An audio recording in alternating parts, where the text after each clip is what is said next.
Oi, gente, bem-vindos, bem-vindas. Professor Fabrício Andrade aqui para a gente bater um papo, conversar sobre o contexto que está aqui, ó, né, na foto ao redor, sobre a importância de exames laboratoriais nas práticas em saúde, né? E aí, nesse sentido, vamos direto ao ponto, ok? Falando sobre quais aspectos a gente precisa estar atento, né? Ou estarmos atentos para fazer o melhor uso possível das informações contidas nessa ferramenta, né, nessa caixa de ferramentas que são os exames laboratoriais complementares, né, que têm o potencial de qualificar muito a conduta, né, e definir de forma personalizada o que fazer com nossos pacientes. Então, gente, que contexto precisa estar sendo observado, né, para a gente fazer essa boa utilização das informações que são tão variadas, tão diversas, presentes nos laudos dos resultados dos exames laboratoriais complementares, né? Então, coloquei aqui para vocês alguns tópicos que para fazer o que a gente chama da base do prédio, né? Uma base sólida, para daí para frente a gente começar a falar sobre especificamente exames laboratoriais e em que contexto são utilizados, tá? Então a primeira coisa que eu chamo a atenção de vocês é essa daí, ó. É que os exames de análises clínicas, que eu abreviei aqui no slide, né? Com essas três letrinhas, EAC, toda vez que aparecer aqui nas apresentações, né? EAC significa exames de análises clínicas, tá bom?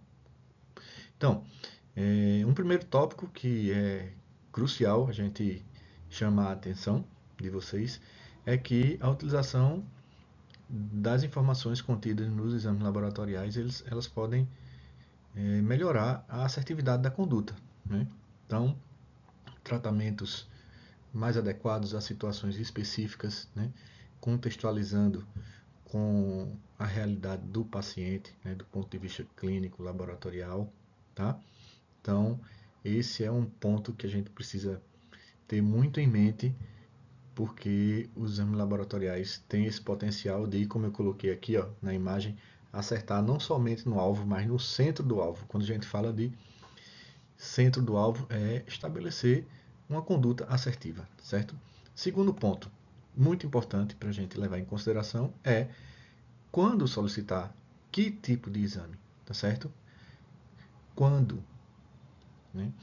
A gente sabe que uma conduta ela é multi, né, facetada, como a gente diz. Uma conduta ela requer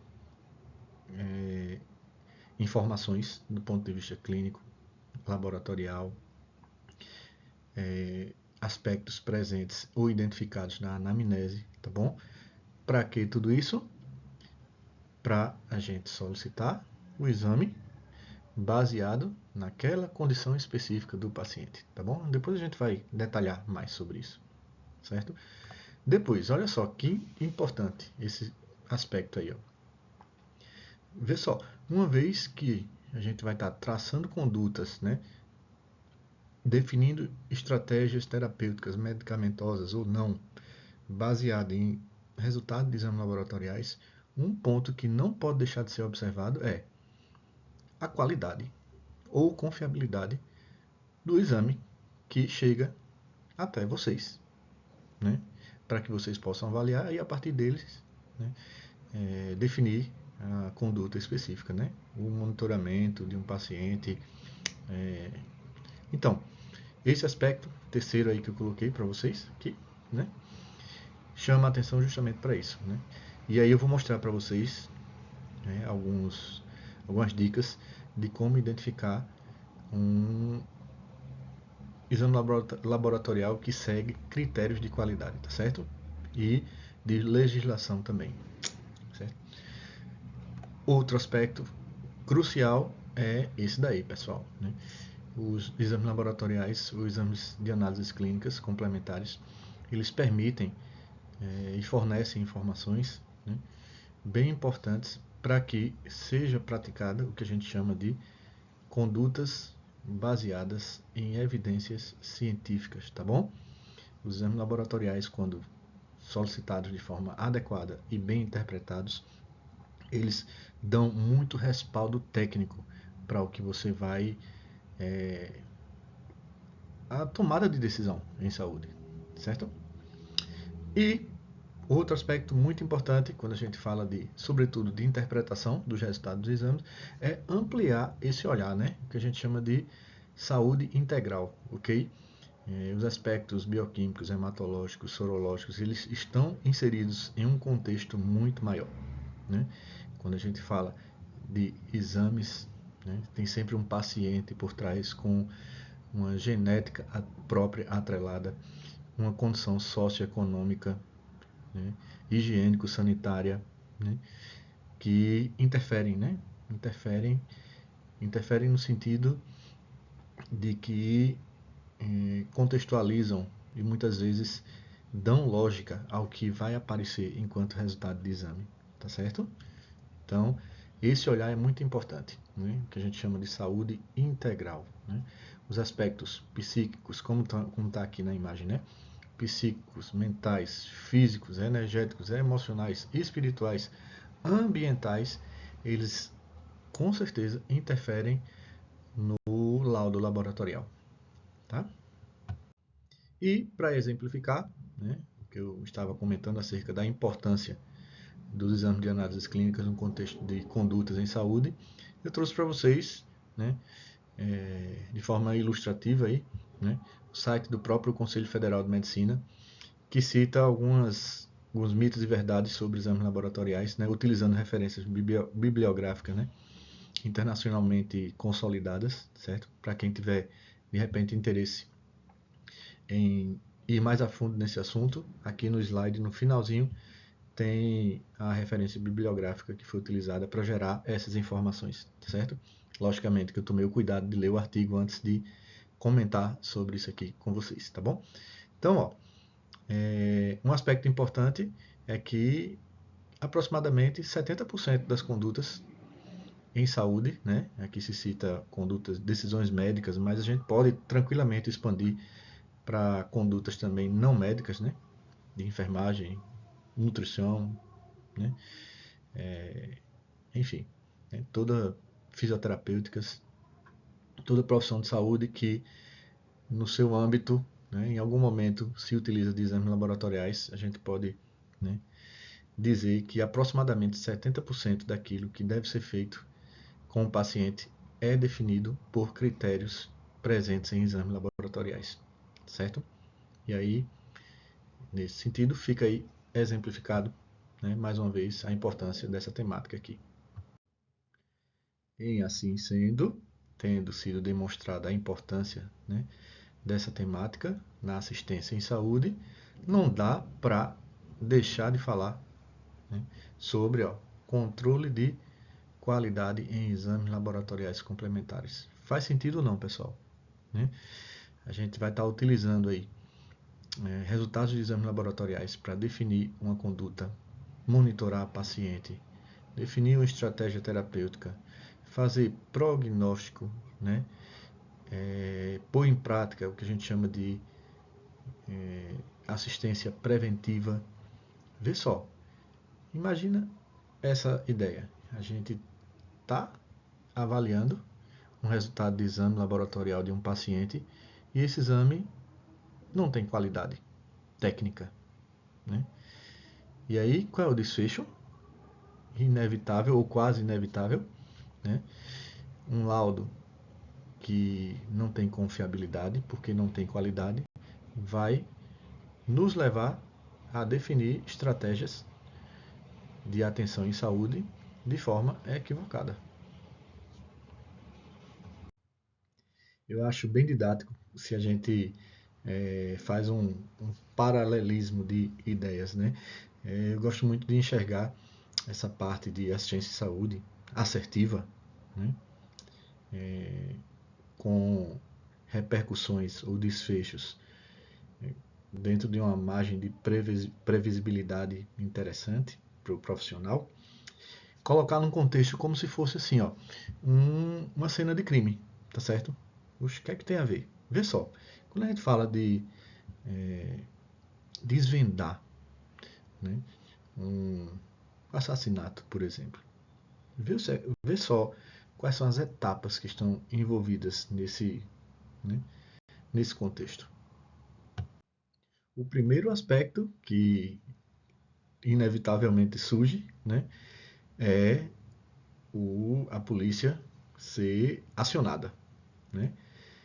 E aí, uma vez que se chega ao local de crime, se procura isolar, não tocar em nada, né? Porque a partir daquele cenário ali vão ser extraídas várias informações que vão nortear a conduta policial, certo?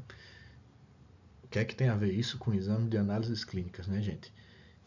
Quando a gente fala de exames laboratoriais, tem todo um contexto muito parecido, né? A gente poderia fazer uma associação entre a polícia sendo acionada com o serviço de saúde, né, recebendo o paciente, por exemplo, né, que está sendo acometido por alguma situação de doença, uma intercorrência de saúde, tá bom? E a partir desse momento a gente precisa focar no paciente, né? Esquecer o que está ao redor e focar no paciente, ok? E aí, a partir do paciente, a gente vai coletar informações clínicas, epidemiológicas, tá? No contexto da saúde integral, para a gente montar um quebra-cabeça e chegar ao diagnóstico, né? O diagnóstico é como se eu estivesse identificando, né, de forma precisa quem foi que causou tudo isso que o paciente está te relatando ou que os laudos dos exames laboratoriais estão demonstrando para o profissional de saúde. E aí, fazendo esse paralelismo, né, com a perícia criminal, né, a gente percebe que uma outra etapa é coletar de forma técnica, né, amostras, né, e isso acontece a nível hospitalar ambulatorial quando a gente fala no contexto de exames laboratoriais complementares. Né? A gente não coleta amostras biológicas do paciente para investigar depois o que é que está acontecendo. Né?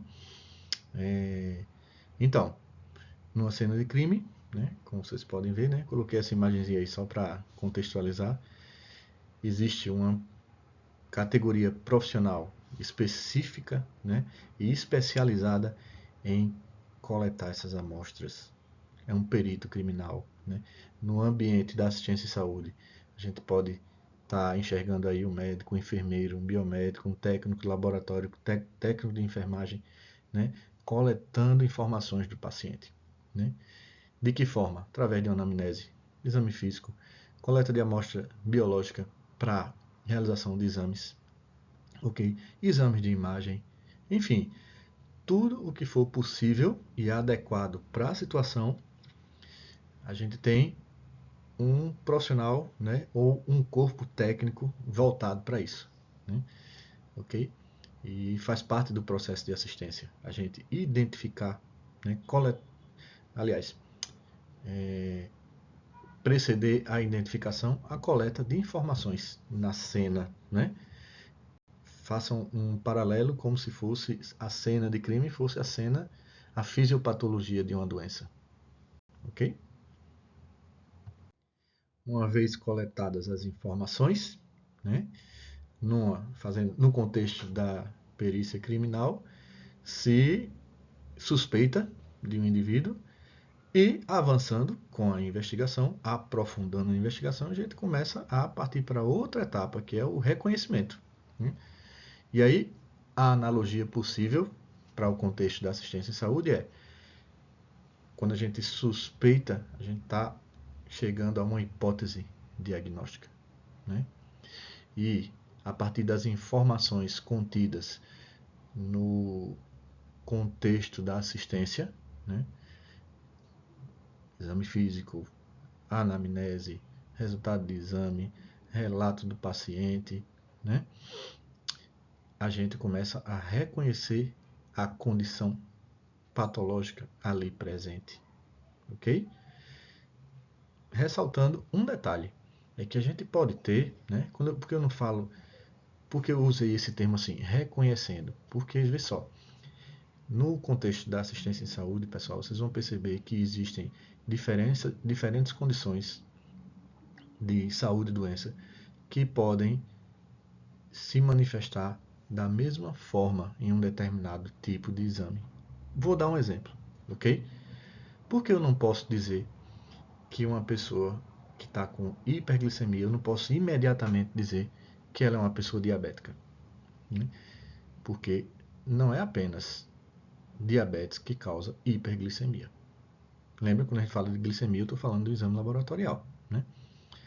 É uma análise da concentração de glicose no sangue em determinado momento, tendo o paciente, né, feito um jejum de 8, 10 horas, certo? Então, eu não posso imediatamente, ao me deparar com uma dosagem de glicemia de jejum acima do valor de referência, eu não posso imediatamente diagnosticar, dizer que o paciente é diabético. Eu posso reconhecer que essa é uma condição possível, mas não posso já diagnosticar o diabetes. Por quê? Porque, por exemplo, o uso contínuo prolongado de corticoides pode causar hiperglicemia, né? E aí o uso de corticoide é uma condição diferente do diabetes instalado, certo? Então, nesse sentido aí é que eu utilizei a palavra reconhecimento, né? O reconhecendo. E reconhecer é diferente de identificar, pessoal, né?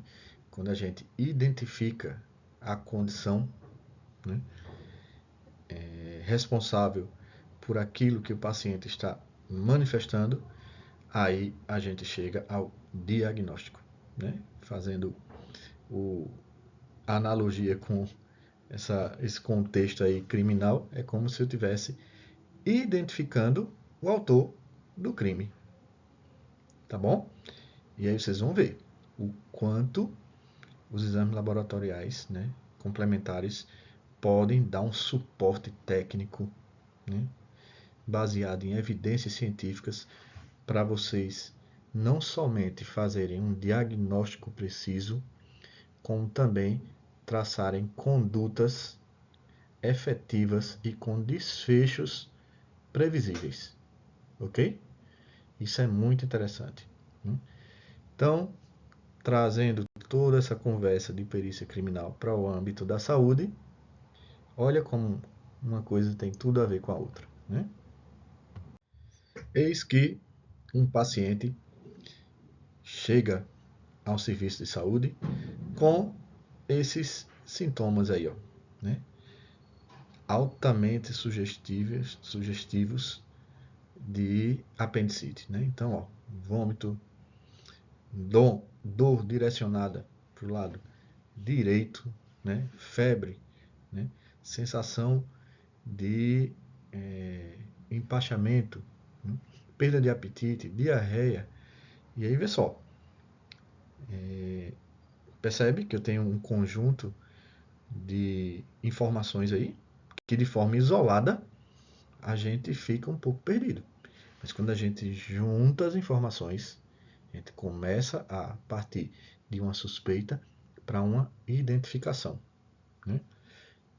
Na sequência, se procede o que a gente chama de anamnese, né? Então, coletar informações, né, quando o paciente está consciente, claro, né, de níveis pressóricos, doenças pregressas, né, medicamentos que o paciente vem fazendo uso ou não, certo? Histórico familiar, tudo isso aí, né, vai gerando ao profissional de saúde informações, lembra? Tem uma cena, né? Agora eu comecei a coletar informações observando o paciente, buscando dados pregressos, né? Sinais vitais, parâmetros de sinais vitais, por exemplo, ok? Para por aí? Não. Próxima etapa do processo investigativo, né, para chegar a um diagnóstico preciso e a partir daí traçar uma conduta que seja apropriada para a situação do paciente. Na sequência, a gente pode citar o exame físico, né, a avaliação de sinais vitais, níveis pressóricos, né, a averiguação de coloração de mucosas, por exemplo, motilidade envolvida, enfim, aquilo tudo que o exame físico comporta, né? Só isso aqui é um mundo, né, de parâmetros a serem investigados, certo? E a depender do que se encontra na anamnese e exame físico, se parte com certa frequência, né? Aproximadamente, como eu disse a vocês, os estudos demonstram que aproximadamente 70% das vezes em que você atende uma pessoa, né, do ponto de vista de assistência em saúde, a próxima etapa é solicitar exames laboratoriais complementares, ok? E aí, nesse sentido, a gente vai ver aquele contexto que eu citei lá no iniciozinho do vídeo, né? Quando solicitar que tipo de exame, né? Não solicitar sempre os mesmos exames para todos os pacientes. Isso aqui parece óbvio, mas eu acho interessante falar, né? Porque uma das coisas que podem ajudar ou confundir o diagnóstico é a adequação dos exames laboratoriais à situação clínica do paciente. Tá bom? Lembra que a gente está falando de exames laboratoriais complementares. Tá? A partir da anamnese e exame físico, se chega a uma hipótese diagnóstica, ok? E a partir dessa hipótese diagnóstica, isso aqui que eu estou falando agora é interessante de se registrar, tá certo? Se tiverem com um caderninho aí, anotando, anota. O que é que eu estou querendo dizer? A partir da anamnese e exame físico, são solicitados os exames laboratoriais coerentes com as condições encontradas na anamnese e exame físico, tá bom? Em outras palavras, não faz sentido solicitar exames laboratoriais fora do contexto em que o paciente, ao ser avaliado, apresentou, tá bom? Nem sempre vai ser necessário solicitar exames que avaliem função hepática, ok? Então, cabe ao profissional que está solicitando o exame fazer essas solicitações de forma coerente com aquilo que você está observando do ponto de vista clínico de anamnese e exame físico, certo? De relato do paciente, ok? E aí, assim, uma vez coerentemente solicitados, os exames laboratoriais abrem, né, uma caixinha de ferramenta para, muitas vezes, até elucidar a sua hipótese diagnóstica, tá bom? E aí, quando a gente fala de ferramentas, como eu disse, são várias, né? Coloquei aqui nessa imagem somente os principais setores presentes no laboratório, aqueles que são mais acionados do ponto de vista de assistência em saúde, né? Então a gente pode citar a hematologia, as análises microbiológicas, né? As análises imunológicas, físico-químicas, exames parasitológicos, né? As sorologias, tá bom? Porém, cabe ao profissional, reforçando, né, para ficar aí, né, nem que seja por osmose, né, entre aí no conhecimento de vocês, que nem sempre é necessário solicitar exames para todos os setores presentes no laboratório, né? Isso aqui é lógico, né? Nem sempre cabe um exame microbiológico, mas tem que saber identificar quando é necessário, ok? Uma vez solicitados os exames laboratoriais, né, e emitidos os seus resultados, um aspecto fundamental, gente, é a gente ter confiança no resultado do exame que está sendo emitido para que o profissional possa definir a sua conduta de forma segura, né? E aí, nesse contexto, eu cito para vocês os aspectos que são indispensáveis, né, e que garantem a confiabilidade de um laudo de um exame. Tá? Primeiro, a sua capacidade de ser reprodutível. Né? Eu tenho que ter um resultado que, ao ser submetido a análise por dois profissionais diferentes, eles cheguem ao mesmo resultado, né? Não faz sentido, com uma amostra de sangue, um profissional fazer um hemograma e dizer que o paciente tem anemia, outro profissional analisar essa mesma amostra e dizer que o paciente não tem anemia. Não faz sentido, ok? Então a gente tem que ter resultados que possam ser reproduzidos, tá? Os resultados precisam ser ser providos, né, de ferramentas que permitam o monitoramento da execução dos exames, né? Só que isso vai ser temática de outro conteúdo. E rastreabilidade, né?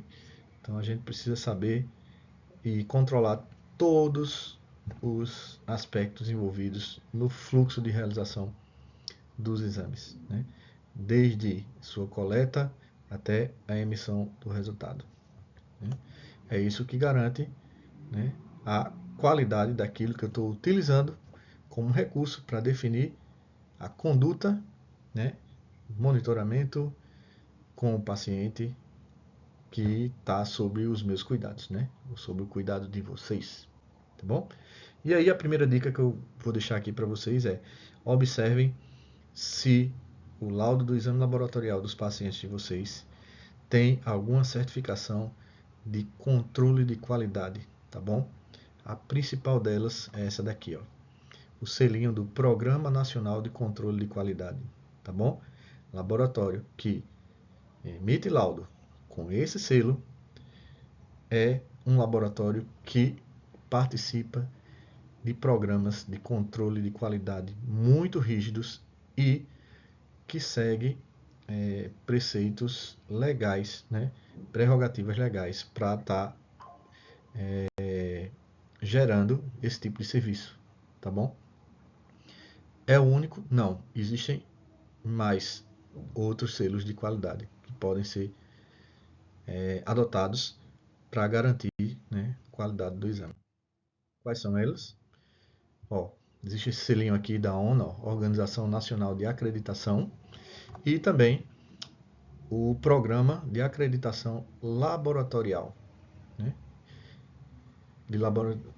O famoso PALC, né? O PALC significa Programa de Acreditação de Laboratórios Clínicos, tá bom? É uma entidade criada aí pela Sociedade Brasileira de Patologia Clínica e Medicina Laboratorial, tá bom? Muito importante que o laudo do exame do paciente de vocês tenha alguma certificação de controle de qualidade, tá certo? Até porque isso vem para cumprir determinações legais definidas pela Anvisa. E eu finalizo esse momento aqui com vocês mostrando aquilo que, em termos de legislação, vigilância sanitária, né, Ministério da Saúde, hoje está vigente, que é essa RDC 978. Vê como está recente, né? Recente para quem está assistindo esse vídeo, né? No dia 20 de setembro de 2025, tá bom? Que é quando foi gravado. Essa resolução aí, ó, 978 de 6 de junho de 2025, é a que está atualmente vigente, certo? E ela dispõe sobre o funcionamento de serviços que executam as atividades relacionadas aos exames de análises clínicas. E uma das prerrogativas legais é que o laboratório clínico ou o estabelecimento de saúde que realiza exames de análises clínicas precisa estar sendo ou fazendo parte de programas de controle de qualidade, ok? Certificados e reconhecidos do ponto de vista técnico e legal, ok? Então é isso, pessoal.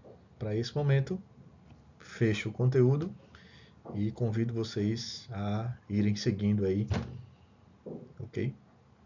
Nossas contribuições aí no âmbito dos exames laboratoriais. Grande abraço e até a próxima.